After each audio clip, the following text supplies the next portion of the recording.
Hello दोस्तों, इस अनोखी दुनिया में आपका स्वागत है। हमारे इस अनोखी दुनिया हमारी यह दुनिया बहुत सारी रहस्य और अजूबों को समेटे हुए है। ऐसे ही अजूबों के बारे में आज हम बात करने वाले हैं। अजूबों का नाम सुन के आपके मन में सीधा ताजमहल आया होगा और बहुत सारे अजूबे भी आए होंगे, लेकिन आज हम ऐसे ही अजूबों के बारे में जानने वाले हैं। इन अजूबों में से ही एक अजूबा है मिस्र का पिरामिड, यानी कि वही पिरामिड। आज हम इन पिरामिड के बारे में कुछ अनोखी रहस्यमय और भयानक बातें जानने वाले हैं।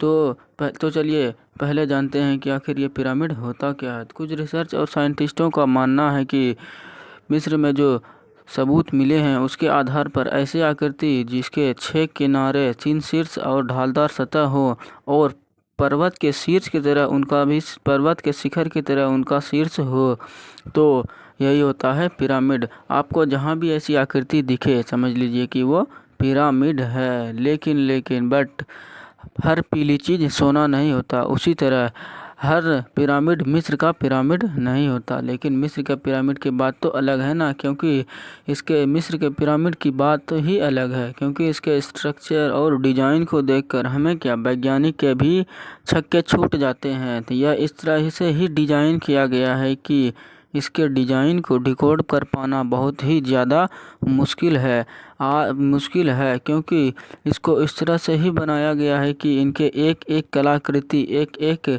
पार्टिकल, एक एक चीज़ में इस तरह से संबंधित किया गया है कि वैज्ञानिक को भी इनके बारे में रिसर्च करने में बहुत परेशानी और बहुत ही आश्चर्यजनक बातें महसूस होती है।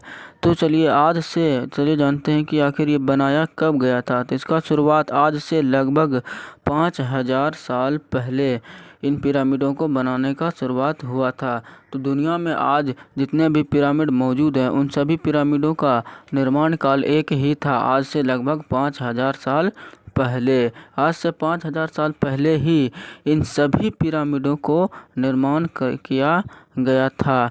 तो इन पिरामिडों को निर्माण करने में लगभग बहुत सारे बड़े बड़े पत्थरों का उपयोग किया जाता था। तो इन पत्थरों का एक पत्थर का वजन लगभग 1 टन होता था। तो समझ लीजिए कि कितना बड़ा, भारी और विशालकाय पत्थर होगा कि एक पत्थर का वजन 1 टन, इतना बड़ा और भारी भरकम पत्थर होता था। तो आज हमसे एक ईंट भी नहीं उठती। तो आप अंदाज़ा लगा सकते हैं कि उन समय में कैसी एडवांस टेक्नोलॉजी रही होगी कि इन इतने बड़े बड़े भारी भरकम 1 लाख पत्थरों को एक पिरामिड बनाने में उपयोग किया जाता था। तो एक एक टन वजनी पत्थर को एक जगह से दूसरे जगह कैसे लेकर जाया जाता था। तो मिस्र वासियों का और कई रिसर्चर का मानना है कि इन एक पत्थर को लेकर जाने के लिए दर्जनों मजदूरों की आवश्यकता होती थी। एक पत्थर को एक जगह से दूसरे जगह पर ले जाने के लिए दर्जनों मजदूर एक साथ एक रस्सी की मदद से लेकर जाया करते थे। आप अंदाज़ा लगा सकते हैं कि एक पत्थर को उठाने में 10-12 यानी लगभग दर्जनों मजदूरों से भी बेसी की आवश्यकता हो जाती थी। तो वैज्ञानिक बताते हैं कि एक पिरामिड को बनाने में लगभग 1 लाख पत्थरों का इस्तेमाल किया गया है। तो आप अंदाज़ा लगा सकते हैं कि एक पिरामिड को बनाने में कितने लाखों मजदूरों की आवश्यकता पड़ती होगी। तो इस पिरामिड को बनाने में इतना भारी भरकम विशालकाय पिरामिड को आखिर उस ज़माने में बनाया ही क्यों गया था। तो रिसर्चर का बहुत सारे रिसर्चर और साइंटिस्ट का मानना है कि उस ज़माने में मिस्र में रेतीले जगह होने के कारण मिस्र में इन पिरामिडों का बहुत उपयोग किया जाता था। लेकिन जब मृत्यु हो जाती थी तो उनके सबको कॉफ़िन, हाँ वही लकड़ी का डिब्बा, उन कॉफ़िन में ही डालकर दफना दिया जाता था। राजा के सबको कॉफ़िन में डालकर पिरामिड के अंदर एक एग्जैक्ट पॉइंट पर रखा जाता था, ताकि उनका तारों के साथ संबंध हो सके।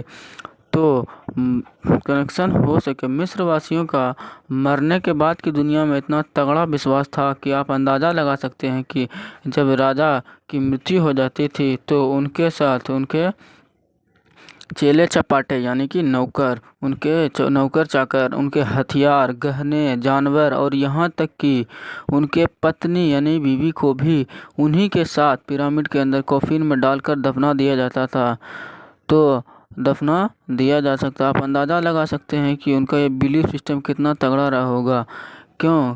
क्योंकि उनका मानना था कि जब इन सभी को एग्जैक्ट लोकेशन पर दफना दिया जाए तो उनकी आत्मा तारों के जरिए पुनर्जन्म लेंगी।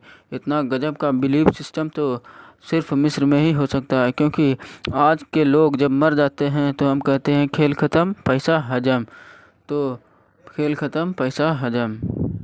तो आप अंदाज़ा लगा सकते हैं कि मिस्र की सभ्यता कैसी रही होगी और वहाँ के लोग कैसे इन सभी चीज़ों को करते होंगे।